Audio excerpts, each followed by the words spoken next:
We'll get started real soon.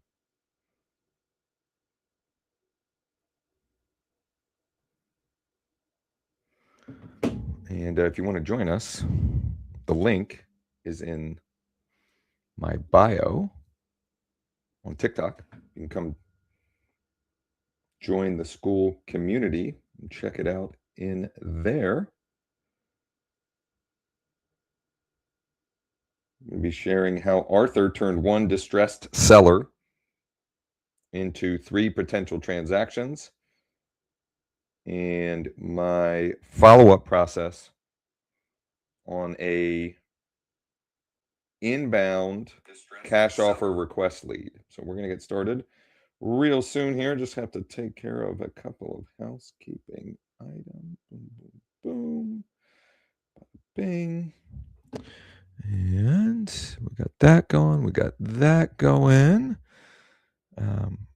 If you're watching on one of the other live stream channels, the link is in the description to come join our school community. It's Leads, Listings, Leverage, and you can come hang out in the room there in the live session.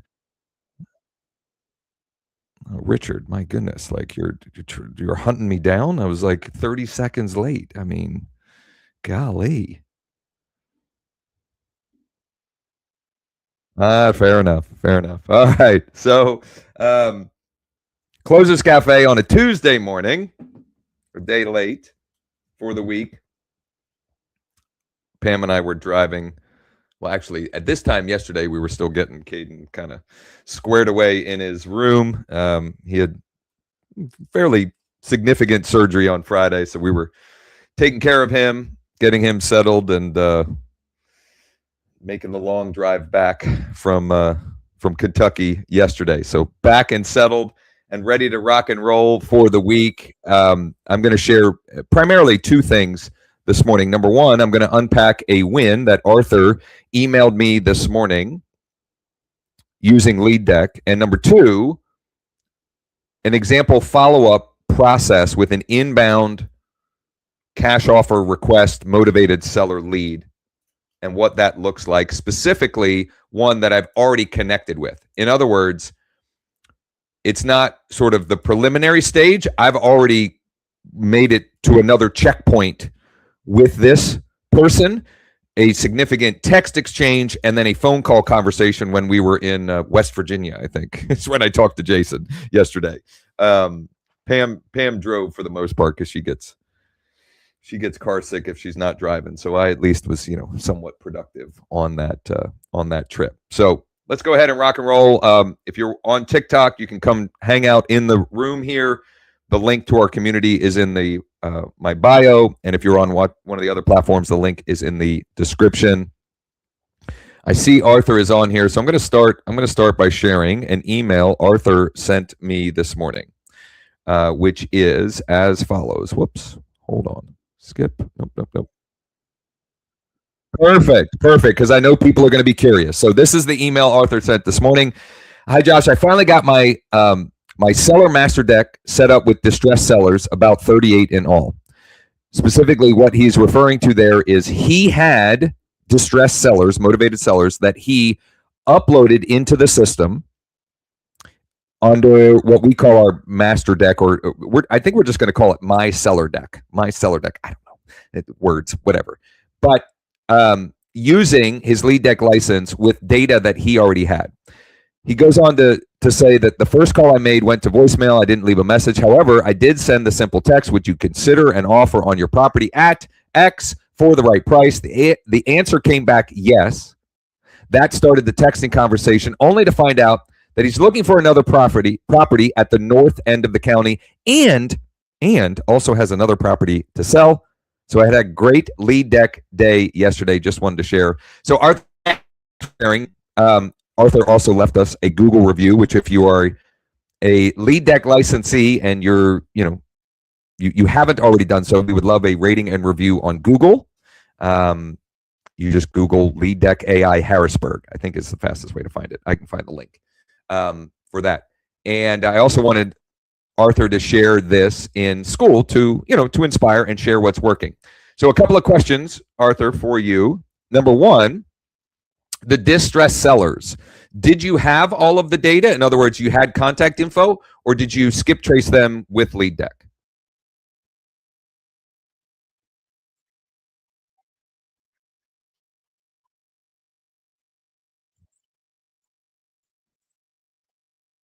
Okay, fair enough. And so you used the info that you already had, just to clarify. In other words, the number that you called and didn't leave a voicemail and then texted, that was data that you had from another source. Okay. The distressed sellers, can you be more specific for those who are curious? What type of distressed sellers were those?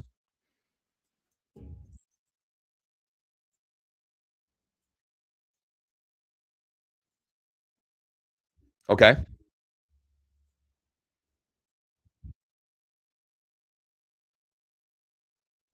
Okay.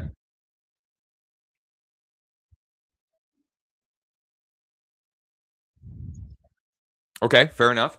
So this specific lead was a foreclosure. I'm assuming you mean pre-foreclosure, right? They haven't actually been foreclosed upon. They're in some state of the process, but you also have some probate data. And it just so happens that the first one that you reached out to, I mean, I find that I get luckier the more work I do. So I'll say that, right? So Arthur got lucky, quote unquote, in that was the first one of that data set. And yet, if he hadn't done the work, it wouldn't have happened. And that was a foreclosure, but you didn't reference anything about that. You just asked the question that we know, or one of the scripts or phrases that we know works really well, which is essentially, would you consider an offer?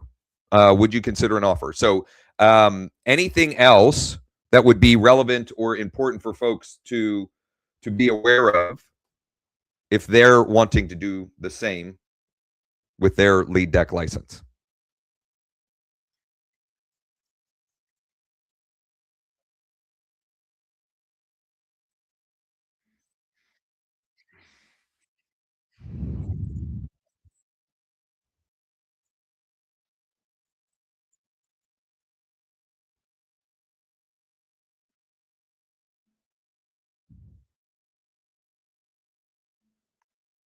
Yeah, this would be perfect because I'm sure people are curious. Like, what did that exchange look like? How did it go from sure I'd be open to an offer to you uncovering the fact that he's looking or would like to buy another property and potentially has another property to sell as well?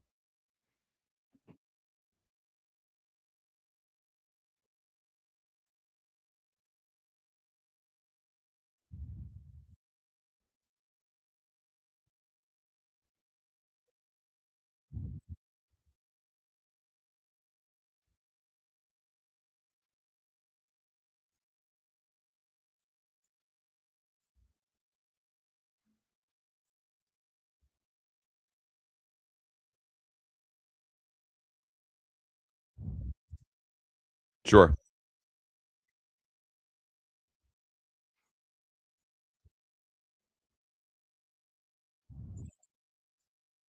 Okay.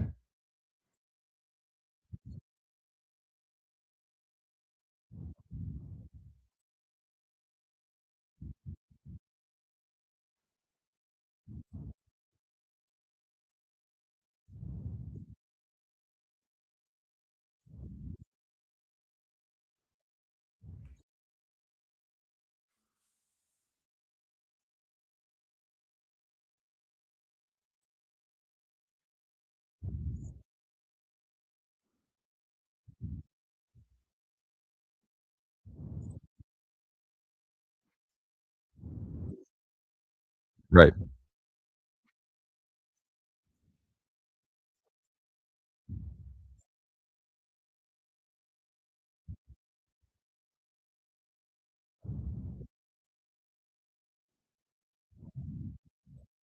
Right.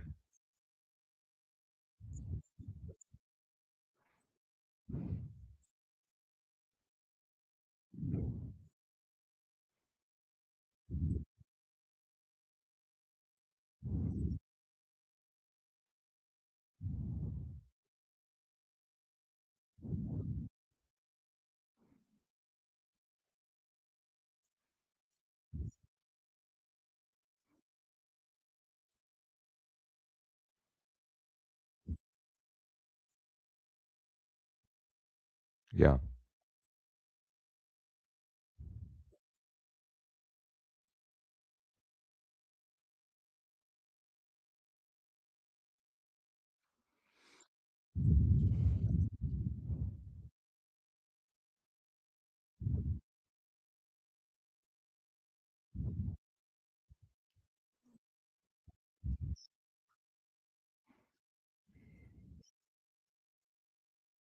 Yeah.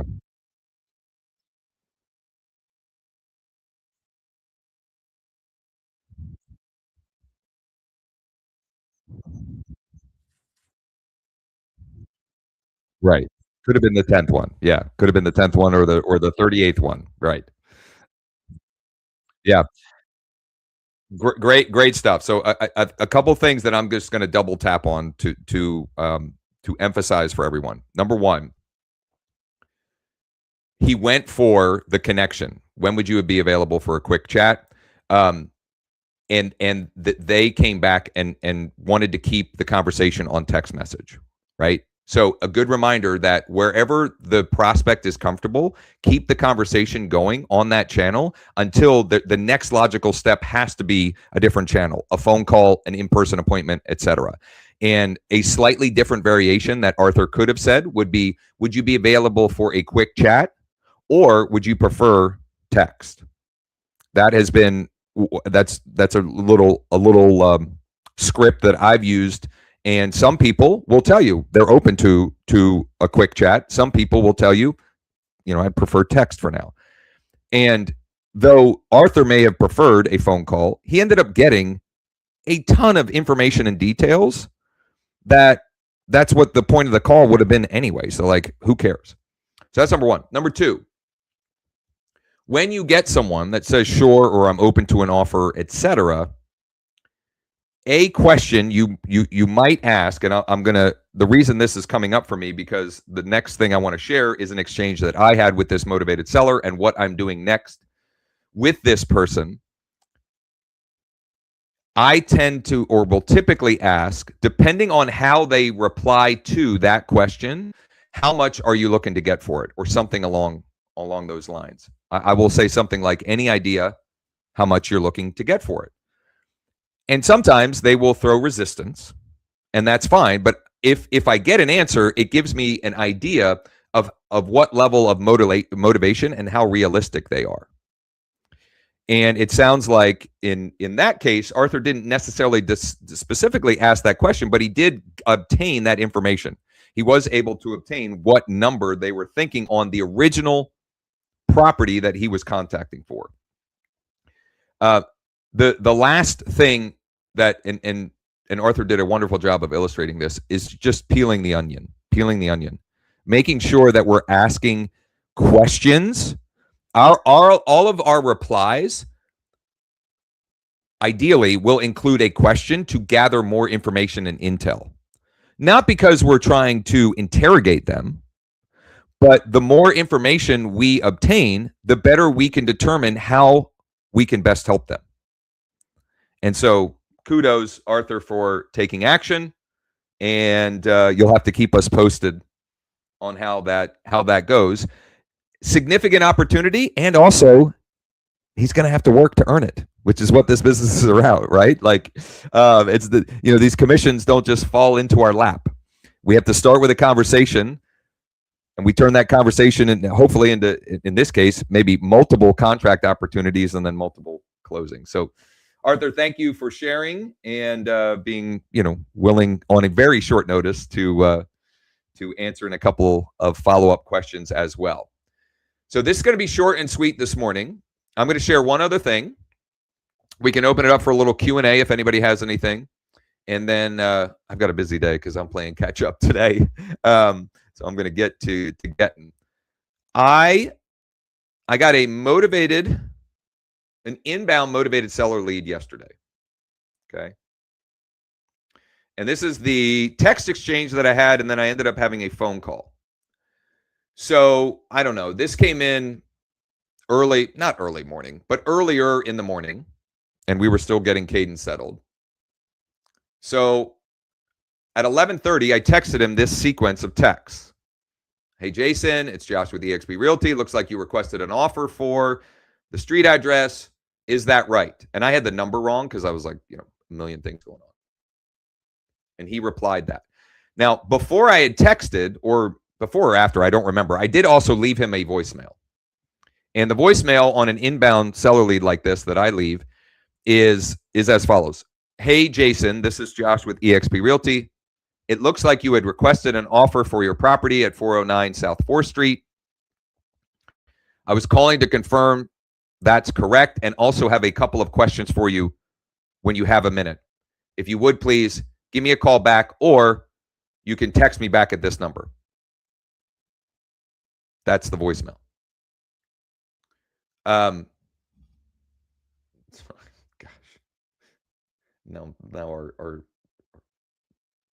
my son, Caden, who's, again, he's kind of dorm room bound for now, asking for a code. Anyway, back to the text exchange. I said, yes, sorry about that. How much you're looking to get for it? He said $250K. Everything's remodeled, but hallway, bathroom, and deck, 4 bedrooms, chimney in 2024, blah, blah, blah. He kind of gave me a rundown. I don't have a realtor, but she came and wanted to list it at $265 to start. I don't know what that. I don't have a realtor, but she came. Anyway, I don't care. I take the assumption that I'm going to get the business in scenarios like this. We then had a phone conversation later. I think he was, I think he works third shift or maybe second shift. I don't know. I get those confused. But he was calling before work. He had been sleeping when I called. So he must have submitted the request and then went to sleep or whatever. Had a phone conversation. And from that, pretty much obtained the same information that he had shared. I got a little bit information on timing and what he's looking to do. So he wants to relocate closer to work.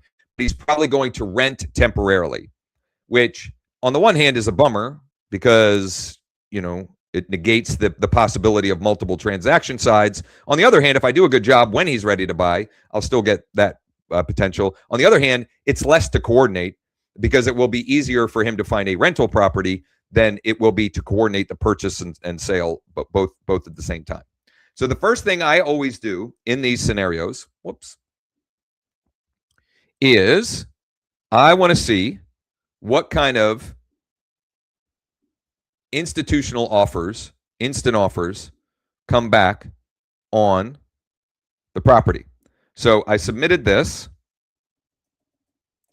here, and I got preliminary offers lower than the number that he mentioned. Okay. And I'm going to view that as a good thing, not a bad thing. My guess is there have been updates or improvements or there's information that is not being correctly reflected in what this property is. So I'm gonna use that as a jumping off point. Also, the AVM values are much lower as well than the number that he is mentioning. So now what? Do I just give up or what? No. I'm going to try to find justification for the number that he's talking about. And to do that, I'm going to go directly into my MLS. And I'm going to look in Newport. If you want to see my screen and you're just seeing me on TikTok, you can come join the fun. The link is in my bio on one of the other platforms. The link is in the description. Let's see here. So I'm looking for, I want detached, I want single story, I want closed and pending. Wow, there's that much in Newport? Well, that seems weird. Let's see what we get here. I probably should have narrowed it down a little bit more because a lot of these are not relevant. So let's go back here. I'm gonna finagle some of the criteria a little bit here. And actually, I'm gonna pull up the tax record data on Remine as well, because I want to have that first and foremost. And I'm just going to transparently communicate to Jason what I'm seeing and look for justification for his number, knowing that given his timing, which is not like I need to sell this by the end of the month, he said, 2 or 3 months, something like that. And the fact that he's essentially looking for retail, 7-day stress-free home sale is going to be the offer that I'm going to make. Okay, so 1995. Let's see here. It's a small lot. It doesn't have the bedrooms and bathroom count. If I remember correctly, it's 4-bed, 1.5 bath. So I'm going to say 3+ here. And I'm just gonna, I want the 200 to 400. What do we got there? Only one? Hey. Okay. Let's see here. All right. About the same square footage, about the same year, 270. Now this has a 2-car garage and much bigger lot. Okay. So I don't really care about, I care about all of this, but we already had a conversation. He already told me that he's off work on Friday. I already planted the seed to come on Friday. So I'm going to use all of that as a way to get myself in the door with him. So I'm going to deselect a bunch of these so that I'm kind of curating the offer options.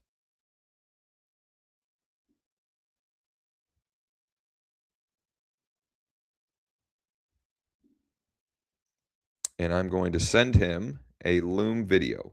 Now, if you're following along here and you have a similar scenario and you're just connected with him to the point where if I literally just said, hey, I'm looking at the property here and I'm getting some conflicting information and data, it would be great if I could pop by, take a quick tour on Friday, confirm some things, and that way I can get a better idea of what the best offer options there are for you, okay?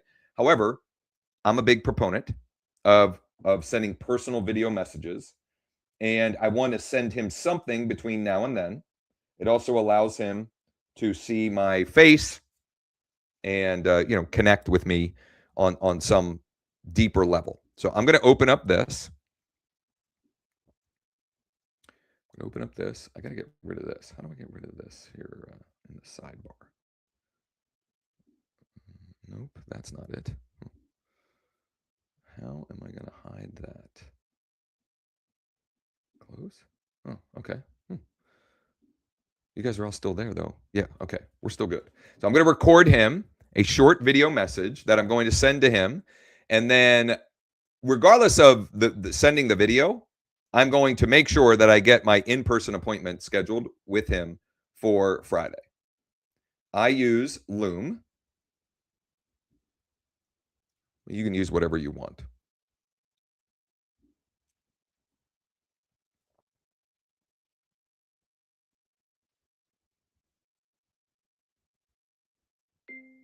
Jason, good morning. First off, I appreciate the time yesterday, both by text and on the phone. And I think based upon what I'm seeing, it would definitely make sense for me to pop by on Friday, take a quick tour, verify some information and details, because it just seems to be a little bit of a disconnect from what I'm seeing online about the property and what you're describing. So the preliminary offers and even some of the automated values are, in the high hundreds to 200,000. However, when I went and looked for comparable sales or properties that we can use to justify the number that you referenced, I did find one here that closed at the beginning of the year at 270. Now, this one had one fewer bath, but more square footage and a bigger lot. But at least it gives us some indication of what this might bring. And so I know you mentioned you're off on Friday. If I could pop by late morning, early afternoon, we can take a tour. Then I can go over offer options in more detail. I would say that most likely, and what typically clients like yourself that we end up helping, the best option, generally speaking, for them is what we call our 7-day stress-free home sale.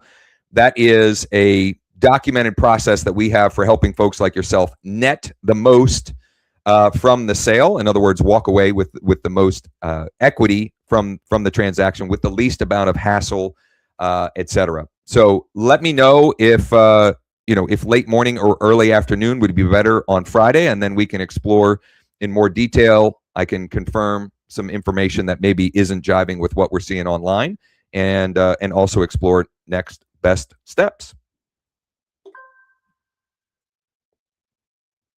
Now, that wasn't ideal because it was, I think, because I've got too many streams and so forth going on. It was kind of glitching a little bit, but it's better than nothing. What do I do with that? Well, the first thing I do is I personalize it for him, for Jason, from Josh. Offer options for 409 South 4th Street.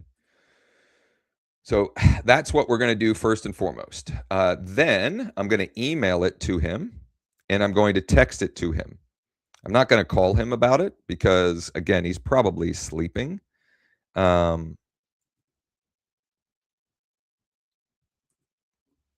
Just from the schedule, the work schedule, he said he's working 4/12s, and he was working, I think he was getting to work or starting to work at 7 yesterday, or maybe it was 6:30. Whitmer Mobile Detailing. So he's got a side gig, it looks like. All right. For Jason, from Josh,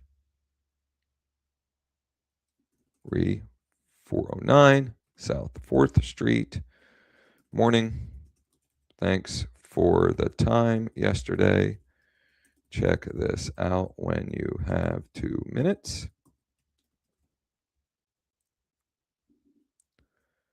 Would late morning or early afternoon on Friday work for me to pop by for a quick tour?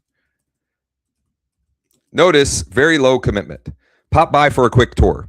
When we were talking earlier about Arthur, would you be available for a quick chat? It's not like we're not asking for big commitments here. And I know that's like a little thing, but it does make a difference, right? I'm not doing a detailed investigation of the property. I'm popping by for a quick tour. Okay. That's all we're doing here. Okay. So I'm going to send that, and then I still have it saved. Thanks again for the time yesterday.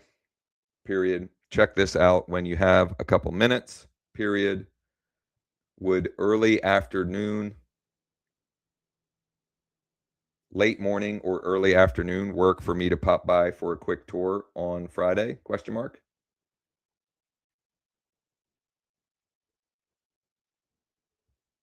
Oops, it was not saved, or the copy wasn't saved. Oops.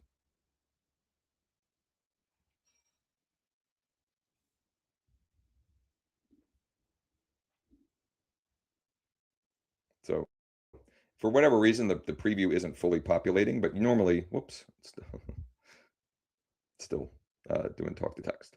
But normally it would get a preview that he would see flashing, etc. I think it's probably because, oh no, there it is. It just needed to send. So you can see that he gets that. Well, it's not oh yeah, it is an animated GIF on his phone. Questions about that or anything we covered today before we wrap it up with some housekeeping for the rest of the week? Stuart's working. He's phone. He's on the phone. He's working it. How do I have 23 unread texts from the time I went live? All right. Well, if there are no questions, then housekeeping items. The schedule for the rest of the week. At noon today, I'm doing a short little training, how David, I don't know if David's here, but how David turned one expired into 3 potential listings, and what that process looks like, why that works, etc. It'll be an info session. If you're already a LeadDeck licensee or in our Founders Club, you're certainly more than welcome to come. But this is more for folks who are LeadDeck curious. The link to that is in school. It's also posted as an event on Facebook or LinkedIn, etc. If you can't find it, text me or DM me, and I'll get you that link. That's at noon Eastern today. At 1 Eastern is our weekly LeadDeck mastermind, our AI mastermind. Sean's got some cool stuff on the docket. I've got just a couple of notes to share, etc. Tomorrow, I will be live prospecting at 11 a.m. right here in the school community. And then Thursday at noon, I will do our live demo. Now, for folks who are interested in leveraging LeadDeck to recruit or agent attract or just to create an additional affiliate income stream, I will be doing another session later in the week. And I will get to everyone that had initially expressed interest. I'll get that link to all of you once I have that nailed down as to what day and time.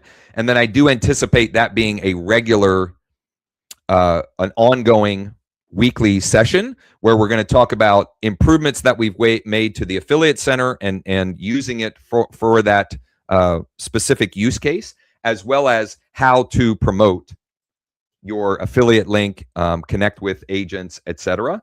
We'll be sharing some very tactical best practices. So that's the schedule for the rest of the week, and I'll look forward to seeing all of our Founders Club members and licensees later today. Or if you want to come check out the free training on how David turned one expired into 3 potential listings, that's at noon Eastern today. Let's all make it a great week. And Arthur, thank you again for sharing.